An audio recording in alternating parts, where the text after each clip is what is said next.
सागर, या ठिकाणी पंतप्रधान नरेंद्र मोदी येण्यापूर्वी जय्यत तयारी झालेली आहे। रामकुंडावर पंतप्रधान येतील त्यावेळेला काळ्या रामाचं दर्शन घेतील आणि गोदा तीरावर आरती सुद्धा करणार आहेत।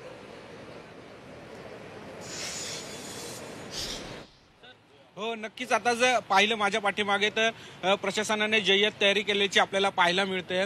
खरं तर प्रशासनाने इथे प्रसार माध्यमांना मध्ये येण्यास मज्जाव केलेला आहे, त्यामुळे इथून जे काही दृश्य आहे ते आपण आता पाहू शकतो। इथे समोर जो स्टेज केलेला आहे त्या स्टेजवरती पंतप्रधान नरेंद्र मोदी येणार आहेत आणि ह्याच ठिकाणी ह्या ठिकाणी ते गोदा आरती करणार आहेत।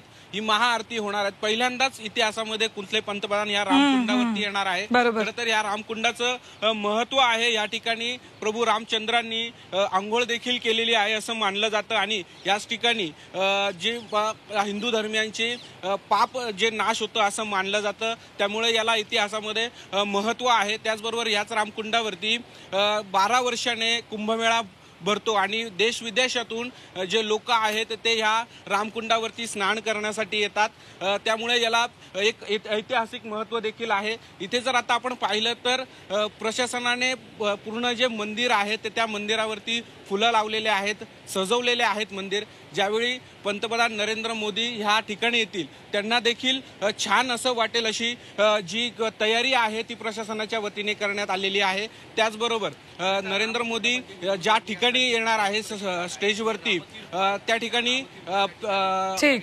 नरेंद्र मोदींबरोबर उपमुख्यमंत्री देवेंद्र फडणवीस देखील असणार आहेत आणि त्यांच्याबरोबर केंद्रीय मंत्री देखील असणार आहेत। त्यावेळी आता हे जे आहेत पंतप्रधान यावेळी महाआरती ह्या ठिकाणी करतील।